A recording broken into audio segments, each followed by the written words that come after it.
नमस्कार दोस्तों, मेरा नाम विवेक अवध कोचिंग इंस्टीट्यूट पर आपका स्वागत करता हूं। इंडिविजुअल इंग्लिश अगर आपको पढ़ना है शुरू से लेकर अंत तक, तो आप मेरे इस वीडियो को लास्ट तक ज़रूर देखिएगा। और अब तक मैंने अपनी पहली वीडियो जो डाली है उसको भी आप देख सकते हैं। अवध कोचिंग इंस्टीट्यूट नाम से आपको सर्च करना पड़ेगा, वहाँ पर आपको मिलेगी। और मैंने शुरुआत ही किया है अल्फ़ाबेट से। अल्फ़ाबेट के अगले जो पार्ट है उसमें मैंने रखा है प्रीफिक्स और सफिक्स को। प्रीफिक्स क्या होता है? किसी शब्द के पहले अगर हम कोई 1 2 3 लेटर 4 लेटर 5 लेटर का कोई नया शब्द जैसा कुछ ऐड कर दें तो वो हो जाता है प्रीफिक्स। और किसी शब्द के बाद में उसी तरह से हम कोई वर्ड ऐड कर दें तो वो हो जाता है सफिक्स।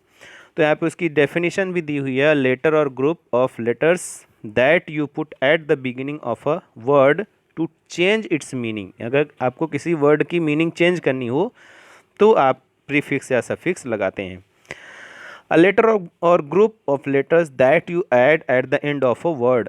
किसी वर्ड के एंड में आप अगर कोई चीज़ ऐड करना चाहें तो जब ऐड करते हैं तो उसकी भी मीनिंग चेंज हो जाती है, और इसी को हम कहते हैं सफिक्स। दोस्तों, फॉर्मेशन ऑफ अ वर्ड हम लोग पढ़ेंगे, क्योंकि जब प्रीफिक्स और सफिक्स हम पढ़ रहे हैं तो उसमें वर्ड फॉर्मेशन ही हम करते हैं। तो वर्ड फॉर्मेशन जो है वो जब हम देखेंगे तो वो 11 तरह से होता है। नए शब्द जो बनते हैं वो बेसिकली 11 तरह से बनते हैं, जिसमें सबसे शुरुआत में प्रीफिक्स या सफिक्स हम यूज़ करते हैं। सफिक्स यूज़ करने के बाद जो वर्ड बन के नए आते हैं वो नाउन होते हैं, वर्ब होते हैं, एडजेक्टिव होते हैं, एडवर्ब होते हैं, मतलब सारी तरह की वर्ड हम बना सकते हैं। इसके साथ साथ कन्वर्सन होता है, कंपाउंड वर्ड्स होते हैं। कंपाउंड वर्ड्स भी नाउन, वर्ब, एडजेक्टिव, एडवर्ब सभी होते हैं। एब्रीविएशंस यूज़ किए जाते हैं, एक्रोनिम्स, ब्लेंड्स, ये सारी चीज़ें हम आपको आगे डिस्कस करेंगे। Initials, back formation, loan words, foreign words, new words, ये सारे हम आगे डिस्कस करेंगे। सबसे पहले हम लोग प्रीफिक्स पे ध्यान देते हैं। प्रीफिक्स क्या होता है? जब हम एक वर्ड हमारे पास है, मान लीजिए एक शब्द है हमारे पास एस्थेटिक। एस्थेटिक में अगर हमने एन लगा दिया तो हमें जो नया शब्द मिला वो कौन सा मिला? एनेस्थेटिक। अब एनेस्थेटिक का मतलब क्या हो गया? एस्थेटिक मतलब हो गया संवेदना। किसी के बारे में हमें संवेदना है तो हम एस्थेटिक हैं। अगर वो हमें संवेदना वो हमारे अंदर नहीं है तो हम एनेस्थेटिक हो गए। अब जैसे मैं इसको और थोड़ा सा समझाना चाहूँ, जैसे जब किसी का ऑपरेशन होता है या कहीं चोट लग गई हो, डॉक्टर को टाँका लगाना होता है, तो वो क्या करता है? उस जगह पे एक इंजेक्शन लगाता है जो वो शून्य करने के लिए लगाता है। तो जब शून्य किया जाता है तो वो जो जगह होती है पर्टिकुलर, वो जगह क्या हो जाती है? एनेस्थेटिक हो जाती है, मतलब उसमें संवेदना नहीं रह जाती। इसी तरह से एथीस्ट होते हैं। तो एथीस्ट मतलब ऐसे लोग हो गए जिनको भगवान पे भरोसा नहीं है, और थीस्ट मतलब ऐसे लोग हैं जिनको भगवान पे भरोसा है। तो देखिए, प्रीफिक्स में मैंने आपको सबसे पहले क्या किया है? प्रीफिक्स में आपको मैंने लिखा है, जैसे ए और एन अगर कहीं प्रीफिक्स की तरह यूज हुआ, ये आप देख रहे हैं, तो इसका जो मतलब निकलेगा, जो मीनिंग होगा, होगा विदाउट या नॉट। समझ रहे हैं? इसके बाद अगर हम इसको किसी शब्द में लगाते हैं तो वो इस तरह से उसकी एक मीनिंग बदल जाती है, यानी कि अपोजिट हो जाती है जो मीनिंग होती है। जितने भी प्रीफिक्स या सफिक्स हैं उनकी सबकी अलग अलग मीनिंग होती है, जो कि आपको इस पूरी लाइन में दी हुई है। ये आपका जो है प्रीफिक्स वर्ड है और ये उसकी मीनिंग है, और उस तरह से इनका यूज करके जो शब्द बने हैं नए वो यहाँ हैं। ये सारे एग्जाम्पल्स आपको इसमें मिल जाएंगे।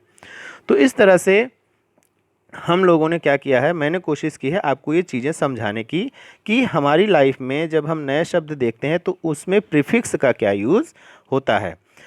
प्रीफिक्स में आगे हम लोग बढ़ते हैं। प्रीफिक्स में जब हम आगे बढ़ते हैं तो उसमें हमें और भी वर्ड मिलेंगे, जैसे ई यू एक प्रीफिक्स है।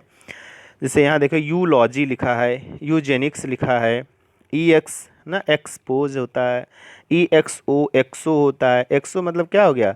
एक्सो जब भी एक्सो, एक्टो, एक्स्ट्रा, ये सब या एक्स्ट्रो, जब ये प्रीफिक्स कहीं लगे होंगे तो उसका मतलब क्या हो जाएगा? बाहर की बात करें, आउटसाइड।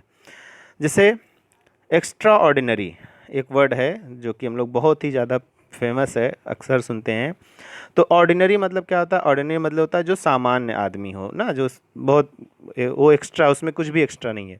लेकिन जैसे ही हमने एक्स्ट्रा लगा दिया, प्रीफिक्स लगा दिया, उसका मतलब चेंज हो गया, एक्स्ट्रा ऑर्डिनरी हो गया, मतलब वो अब सामान्य व्यक्ति नहीं रहा, वो असामान्य हो गया।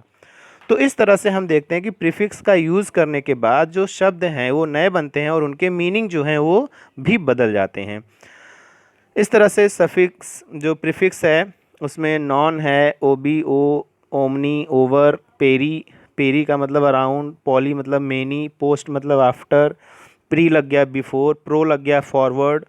जैसे हमने कहा प्रोग्रेस, ठीक है, तो प्रोग्रेस का मतलब क्या हो गया? हम आगे बढ़ रहे हैं ना।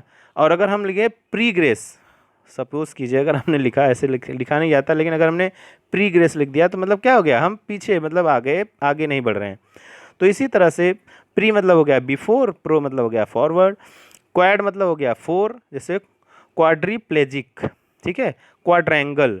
अब इस तरह से जो नए नए शब्द आपको मिल रहे हैं, तो जैसे क्वाड्रीप्लेजिक जो वर्ड है इसमें क्या है? पक्षाघात एक वर्ड होता है। अब आप इसको ढूंढिएगा, मिलेगा आपको इसका पूरा मतलब। इसी तरह री, री जहाँ लगेगा उसका मतलब अगेन हो जाता है, बैक हो जाता है। जैसे रिफॉर्म, फॉर्म मतलब क्या होता है? बनाना। अब रिफॉर्म मतलब हमने बनाया, हमें नहीं समझ में आया कि ये ठीक नहीं है, तो हमने उसको रिफॉर्म कर दिया, फिर से बना दिया। तो इस तरह से हमारा जो प्रीफिक्स है ये समाप्त हुआ। और आगे वाले वीडियो में हम देखेंगे सफिक्स। ये वीडियो कैसा लगा ज़रूर बताइएगा, और लाइक और शेयर करना ना भूलिएगा, क्योंकि जितना आप हमें कमेंट करेंगे, जितना आप हमें बताएंगे हमारे वीडियो के बारे में, उतना ही ज़्यादा मुझे भी एक्साइटमेंट होगा और मैं आपको अच्छी अच्छी चीज़ें देता रहूँगा। बहुत बहुत धन्यवाद।